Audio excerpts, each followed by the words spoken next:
বাদ বাকি তো সব স্কুলের ফুটেজ দিতে হবে। কান্দেন না একটা কিছু হইব কারণ স্কুল আমার ছেলে আজকে পরীক্ষা দিতে গিয়েছিল, পরীক্ষা দিতে পারছে না।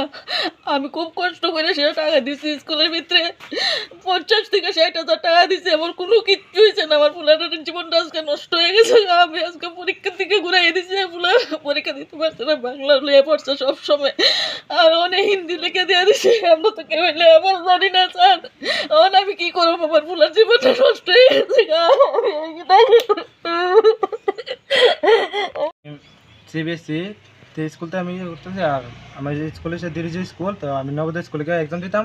তো আজকে নবোদয় স্কুলে গিয়েছি আমি জায়গাতে আমার সায়েন্স, এরপর ইংলিশ, এসএসটি আর বেঙ্গলি আর ম্যাথ আর আইটি আছে।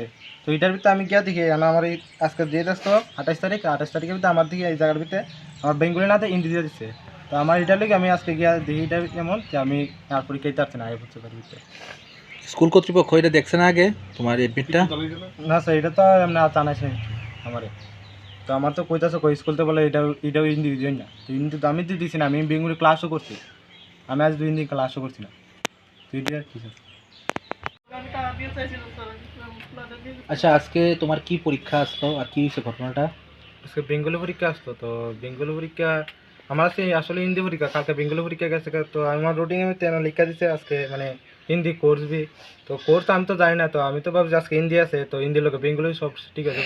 তো আমি তো ভাবছি আজকে বেঙ্গলি আছে, তো আজকে গেছি গিয়ে আমার বেঙ্গলি না আজকে মানে হিন্দি আছে। তুমি কি ভাবছো মানে হিন্দির লগে বেঙ্গলি পরীক্ষাও আছে আজকে? তো তোমার এই এডমিটের ভিতরে কি লেখা আছে? এডমিনের ভিতরে হিন্দি লেখা আছে। আচ্ছা, এডমিটটা কে আনছিল তোমার? এডমিন আমার বাবা আনছিল। তো বাবা তো খেয়াল করছে না, তো আমিও তো খেয়াল করছি, আমি তো সব কিছু ঠিক থাকবো। তো আজকে গিয়ে দিই এটা। এখন কি হয়েছে, তুমি পরীক্ষা দিতে পারছো না? না স্যার, তুমি স্কুলে জানাইছো বিষয়টা?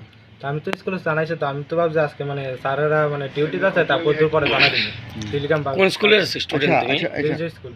আচ্ছা, একটা বিষয়, এই যে নবোদয় স্কুলে তো তোমরা স্কুলের কোনো প্রতিনিধি আছে, কোনো শিক্ষক আছে না? তাদেরকে জানাইছো ব্যাপারটা? না সেটা তো জানাই যাচ্ছে না, এরা তো সবাই ক্লাসে গেছে, তাই ডিউটি গেছে, আমি জানাইছি না।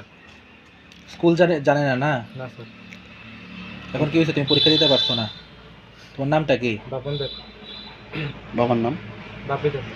আরে লালটিলা। কবে ভর্তি হয়েছো ডিরোজি স্কুলে তুমি? স্যার তারিখটা কইতে আছে না, মানে 4-5 মাস শেষে ভর্তি হয়েছি। তোমার কোন বোর্ডের পরীক্ষা? AISS এর পরীক্ষা আসলো নাকি তা? হ্যাঁ স্যার, ঠিক আছে। আচ্ছা, পরীক্ষা গেছে যাওয়ার মধ্যে বাংলা পরীক্ষা করার কথা, এখানে হচ্ছে হিন্দি পরীক্ষা। তো এডমিট আমি আনছি ঠিকই, এডমিটের আমি লক্ষ্য করতে পারছি না, প্লাস আমি বুঝি না জিনিসটি, আমি ছেলেরা দিচ্ছি না জিনিসটা, কোনো জিনিস দিকে আমি সামনে রাখছি, পরীক্ষার দিন শুধু আমি বাইর করেছি, এও লক্ষ্য টক্ষ্য করছে না, মানে ছেলেরা কী করতে আমি জানি না। এখন আপনি কি চান এই বিষয়ে? এই বিষয়ে আমার তো ছেলে একটা বছর ফিরছে দেবো, একটা ওখানে যেমনি ইয়ে করার দরকার, পরীক্ষা দিতে আর কি। আমি সব ঠিক আছে।